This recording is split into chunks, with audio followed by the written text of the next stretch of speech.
Hello everyone, I am Dr. Namrata Agrawal, an ICU specialist at Borivali Healthcare. Today I want to talk about something that many people hear about during their health checkups, that is cholesterol.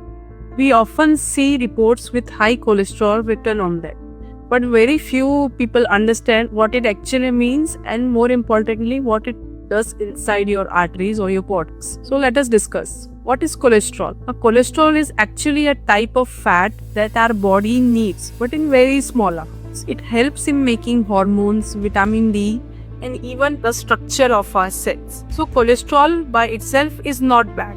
The problem begins when there is too much of it in the blood. What happens inside the arteries? Let me explain step by step by what high cholesterol does. So cholesterol are of many types. Majorly that we need to know is an LDL cholesterol, which is called bad cholesterol, and HDL cholesterol, which is called good cholesterol. Other things that you can see in a report of cholesterol or lipid profile is triglycerides and other type of cholesterol. But we need to look majorly at two things, that is LDL cholesterol, HDL cholesterol. Third is triglycerides as well. So what the cholesterol does is, first it forms a plaque. Plaque is when the cholesterol levels are very high, especially the bad cholesterol, which is LDL cholesterol. It starts to deposit on the inner walls of the arteries, and over time this deposits build up in layers. This is called plaque. Like how the plaque is built on your teeth, you can see yellowing of the teeth.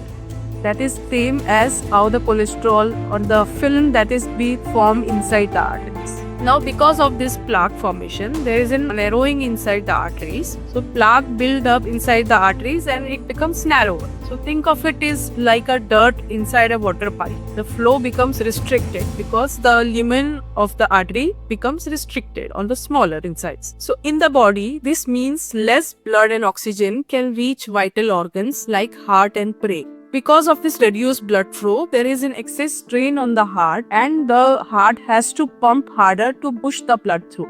That is why people with high cholesterol are more likely to develop high blood pressure as well. Because your arteries become stiff, your heart has to push harder, and to push harder, the blood pressure has to rise. Next step is the plaque rupture and formation of the clot. So this is the most dangerous step that happens when a plaque breaks open or ruptures. So whenever there is a high blood pressure, there is a small dent or a rupture in the plaque.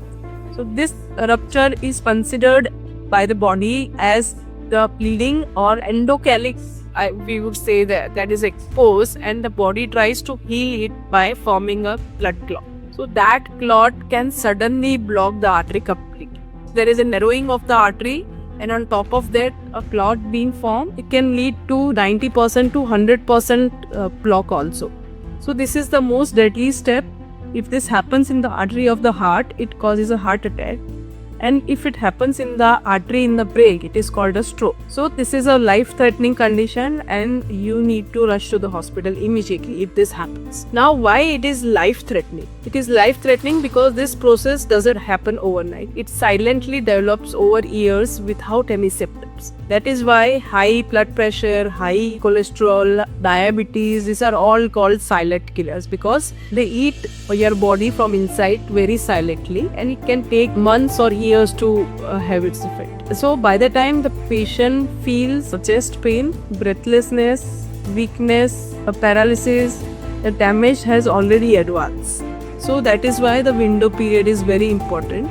Patient needs to be rushed to hospital within the window period so that maximum benefit can happen if it is treated early. Who is at higher risk? Certain groups are more vulnerable. People with unhealthy diets, rich in fried or processed food, those who eat junk food, those who eat more and more sweets, then smokers, because smoking damages the artery walls, it accelerates the formation of plaque. Diabetics and those with high blood pressure, people with family history of heart disease, and those who don't exercise regularly, that is obesity. These people or the sedentary lifestyle people are more and more at risk of developing these lifestyle diseases. Now what can we do to prevent this, and what do I have to say from an ICU perspective? From an ICU perspective, I often see patients being admitted with heart attack or stroke that could have been prevented if cholesterol was under control. Not only cholesterol, if blood pressure or diabetes were under control. So the good news is cholesterol levels can be managed. You just need to follow few steps. We need to do few lifestyle changes. And sometimes if it is not treated by that, then you need to take some medicines also. So lifestyle changes that you can do is eat a healthy diet with more fruits, vegetables and whole grains. Exercise regularly. Quit smoking and limit the alcohol intake. Take prescribed medicines if your doctor has recommended. It is a small dose of a medicine. You just need to take it once in a day because this medicine is very important, because if the cholesterol is not under control, then you can have some serious and deadly emergencies. So the next time you hear high cholesterol, don't ignore it. It is not just a number on your lab report. It is a warning sign that something dangerous may be happening inside your artery. So by taking an action early, you can protect your heart, your brain and your life. Stay aware and stay healthy. Thank you for watching.